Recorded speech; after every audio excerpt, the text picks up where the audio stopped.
Reporter. Yo Rana et bienvenue dans votre émission Kids Reporter. Aujourd'hui, focus sur un animal tout petit mais qui sait bien nous embêter, le moustique. Nos Kids Reporters en classe de CM1 à l'école Pinhey de Papeete sont allés poser toutes leurs questions aux chercheurs de l'Institut Louis Malardé. Regardez.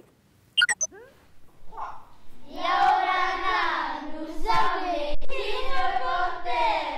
Personne n'aime se faire piquer par les moustiques, mais pourquoi nous piquent-ils? Pourquoi certains moustiques sont-ils dangereux? Et c'est quoi la vie d'un moustique? Pour répondre à toutes nos questions, direction l'Institut Louis Malardé, une équipe de chercheurs y étudie le moustique. On connaît surtout celui de Papeete, mais il y a aussi celui de Paya. Il est spécialisé dans l'étude des insectes. Bonjour Hervé. Bonjour les enfants.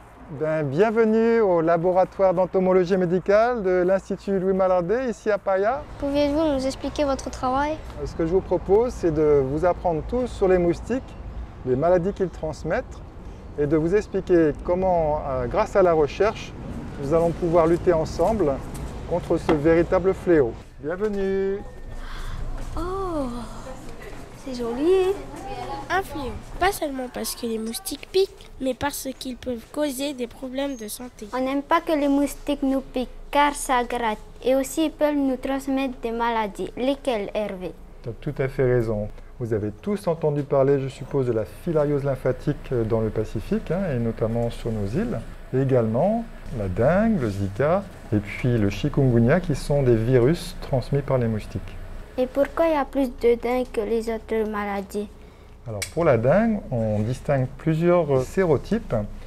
Il y en a 4 au total et donc forcément ça va circuler plus. À l'exception des pôles où il fait trop froid, le moustique est présent sur toute la planète. Et il est apparu bien avant l'homme et les dinosaures. Mais sur les 3500 espèces répertoriées dans le monde, seule une petite partie est vecteur de maladies, particulièrement dans les zones tropicales et intertropicales. Chaque année, le moustique est responsable de la mort de plus de 800 000 personnes. Si petit qu'il soit, c'est l'animal le plus mortel au monde. Très loin devant les serpents, les crocodiles ou les requins. Il y a une maladie qui est très dangereuse, c'est le paludisme, qui est responsable de 230 millions de cas et 400 000 décès par an, 90% en Afrique et chez les jeunes enfants. Selon l'OMS, l'Organisation mondiale de la santé, le paludisme tuerait un enfant toutes les 2 minutes dans le monde. La recherche avance. Un premier vaccin, efficace à 30%, vient de voir le jour. On a de la chance, en Polynésie, il n'y a pas de paludisme. C'est parce qu'il n'y a pas le moustique qui est capable de transmettre le paludisme ici. Il est possible qu'un jour, accidentellement, ce type de moustique, les Anopheles, arrive sur la Polynésie. La maladie ne vient pas du moustique lui-même, mais il la transporte. Ici, nous allons prendre l'exemple de la dengue. En piquant une personne malade, il récupère le pathogène de la maladie. Une fois dans le corps du moustique, le pathogène va se multiplier jusqu'aux glandes salivaires.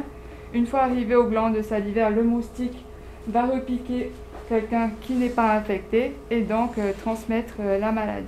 Et nous, on a mis au point une technique à l'Institut Malardé où on produit des moustiques mâles qui sont porteurs d'une petite bactérie qui s'appelle Wolbachia. Et les mâles que l'on produit au laboratoire, quand on les lâche sur le terrain, ils vont s'accoupler avec les femelles et ça les rend stériles. Pour que ça marche, il faut lâcher dans la zone infestée plus de mâles stérilisants que de mâles sauvages. Ainsi, les femelles ont plus de chances de s'accoupler avec les mâles stérilisants. Et là, elles vont pondre des œufs qui ne vont jamais éclore. Le programme est lancé depuis 2015, c'était Tiaroa. Pita. Et l'ILM prévoit déjà de l'étendre sur d'autres sites pilotes. Ce procédé de lutte contre les moustiques est porteur d'espoir. Mais il n'empêche pas d'y associer d'autres moyens de lutte, notamment la chasse au lieu de ponte. Les enfants, on va aller faire la chasse au gîte. Okay. Là, sur le terrain, on a posé 18 gîtes. 18. Tu viens, mon caméraman? Et vous avez trouvé des larves. Les femelles moustiques aiment particulièrement pondre dans les eaux stagnantes, comme les pots de fleurs, les pneus, les cocos. Non mais là c'est... Là on voit plus de larves là. Oh, on les voit toujours là ici. Oui. Moi, ça peut? Moi, mon eau, elle est propre. Combien tu en as de labes de nymphes? Je sais pas. Ah ben là, ça va être compliqué à compter. Parce que... Est-ce que les larves peuvent survivre sans l'eau stagnante? La larve, elle ne résiste pas, elle meurt. Tandis que les œufs, si, elles peuvent résister. Pour lutter contre les moustiques, il faut lutter contre les gîtes, enlever l'eau, mais aussi nettoyer, car même s'il n'y a plus d'eau, les œufs résistent. Mais combien de temps les moustiques peuvent résister sans eau? L'Aedes aegypti, les œufs peuvent tenir au moins 6 mois sans eau.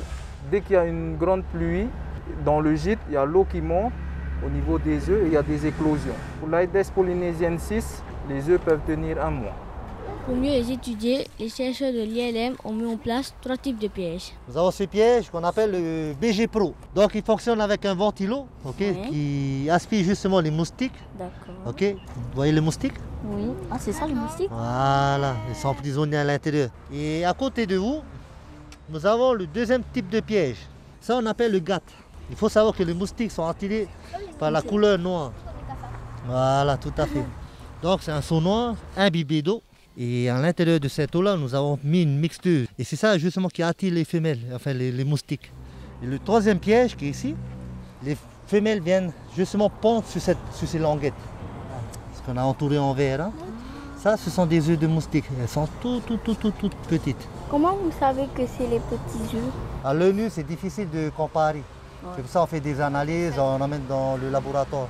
Et sur le microscope, on voit que ce sont des œufs. Donc là, vous voyez ici ces petits paquets noirs, et ce sont les œufs de Culex, du moustique qui pique la nuit. Eux, ils pondent leurs œufs en radeau sur l'eau, ça flotte, et puis ça éclot tout de suite. Pour les œufs d'Aedes, eux, ils ont besoin d'un support. Ils ne vont pas pondre sur l'eau, mais sur les bords de l'eau. Et donc ici, on voit les petits grains noirs, en fait, les petits grains sont des œufs de moustique. Voilà, ici, par exemple, on voit un œuf de moustique qui est en train d'éclore. Et la larve de moustique qui est là, il va commencer tout doucement à sortir. Et il y en a une autre. Et il y en a une autre ici aussi. Les moustiques présents en Polynésie sont classés parmi les insectes culicidés. Les principaux étant les Aedes et les Culex. Et parmi les Aedes, on peut différencier les Aedes aegypti et les Aedes polynésiensis. À chaque stade de leur vie, plusieurs points permettent de les différencier. Donc vous regardez ici, le siphon est très court. Chez l'Aedes. Et le siphon est beaucoup plus long. Chez le Culex. Vous voyez? Et cette larve-là est beaucoup plus poilue. Ensuite, pour différencier le type d'Aedes, il faut regarder les petits sacs sur sa queue. 1, 2, 3, 4, vous les voyez ici? Oui. Ils sont tous pareils. Hein. Il s'agit d'Aedes aegypti. Là maintenant, on va regarder Aedes polynésiensis. Voilà, ici vous voyez, les deux petits, vous les avez vus ou pas? Oui. Voilà, deux petits, deux grands. Aedes polynésiensis. Donc là maintenant, vous êtes capable d'identifier les deux espèces de moustiques. Adultes, les Culex ont une couleur marron terne. Ils ne piquent que la nuit. Leurs œufs sont sous forme de petits radeaux sur l'eau. Et ils sont vecteurs de la filariose lymphatique. Les Aedes sont repérables avec leurs jolies pattes zébrées. Ils piquent le jour, plutôt au lever et au coucher du soleil. Leurs œufs ressemblent à des petits grains. Après, quand on voit que c'est Aedes, moi je ne sais toujours pas si c'est Aedes aegypti ou Aedes polynésiensis. L'Aedes aegypti vit en ville. On le repère à la guitare sur son thorax et ses petits triangles sur l'abdomen. Il est le principal vecteur de la dengue, du Zika et du chikungunya. L'Aedes polynésiensis vit à la campagne. Il a une ligne blanche sur le thorax et des croissants de lune sur l'abdomen. Il est le principal vecteur de la filariose et vecteur de la dengue. Et enfin, un dernier conseil pour être parfait spécialiste des moustiques. Comment fait-on la différence entre mâle et femelle? En regardant les antennes. Ça, c'est un mâle parce qu'il a les antennes très poilues et ça, c'est une femelle parce qu'il a les antennes pas poilues. Avant de passer au laboratoire de production, voici la synthèse à retenir sur la vie du moustique. Il y a 4 phases dans la vie d'un moustique. D'abord, il y a la ponte, après, il y a les œufs, ensuite, il y a la larve qui grandit, ça s'appelle la mue, après, il y a la nymphe, et après, il y a l'émergence, et après, elle devient adulte. Il y a 3 phases qui se passent dans l'eau et une qui se passe dans l'air. Combien de jours peut vivre un moustique? Alors, une femelle moustique peut vivre de 25 à 30 jours. et le mâle moustique va vivre entre 7 et 10 jours.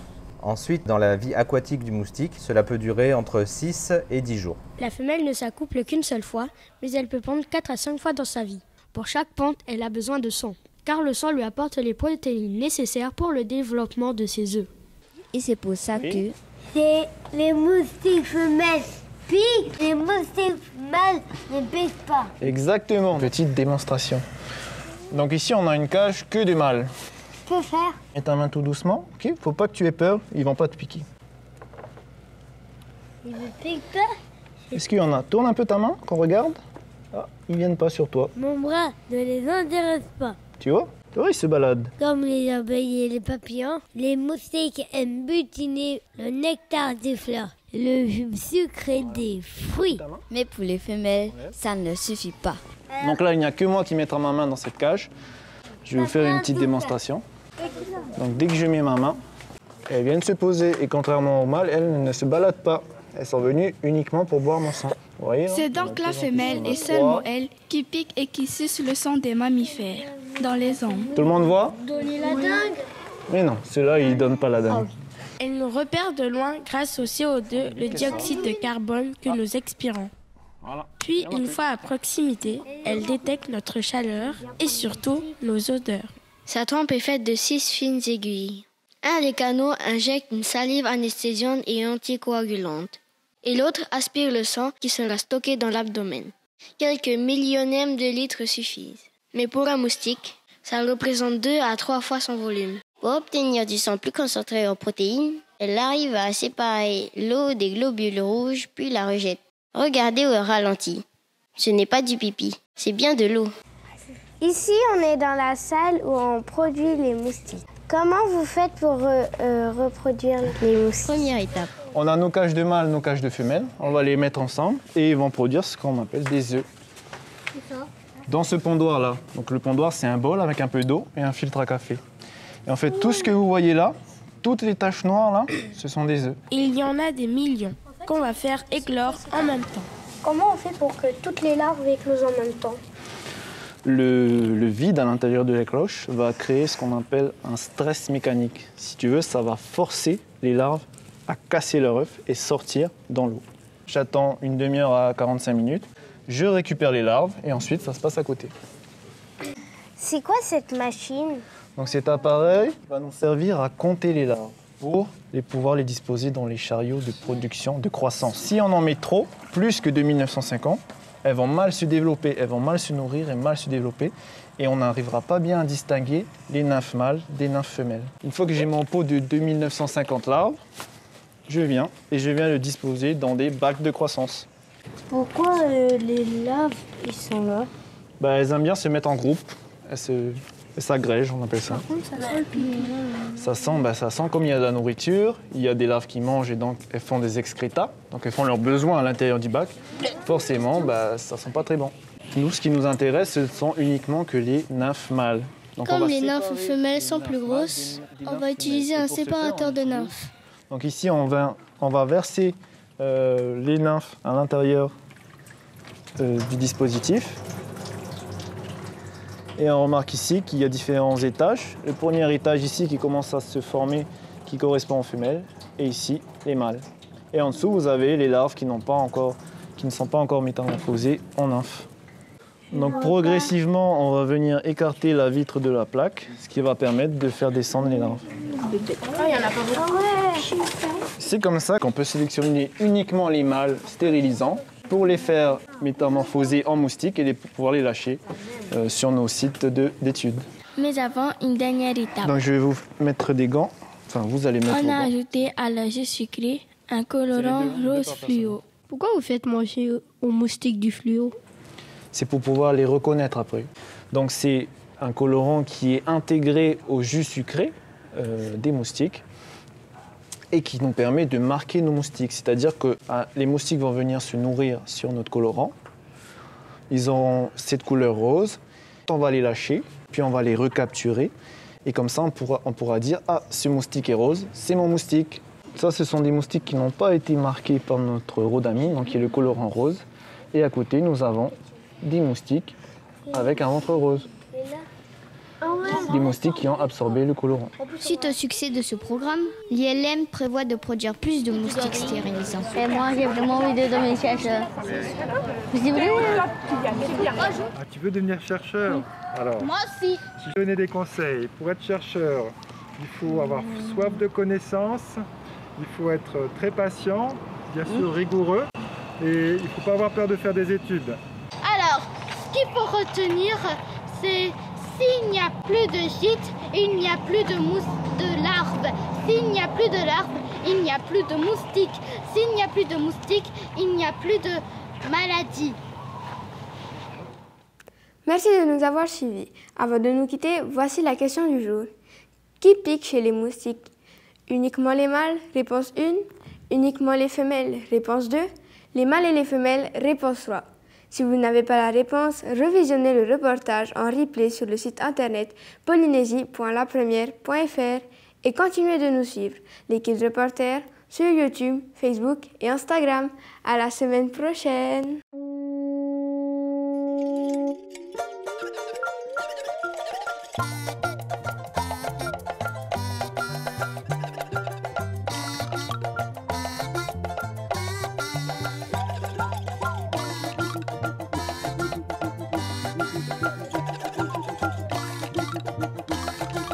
Nous sommes les Kids Reporters.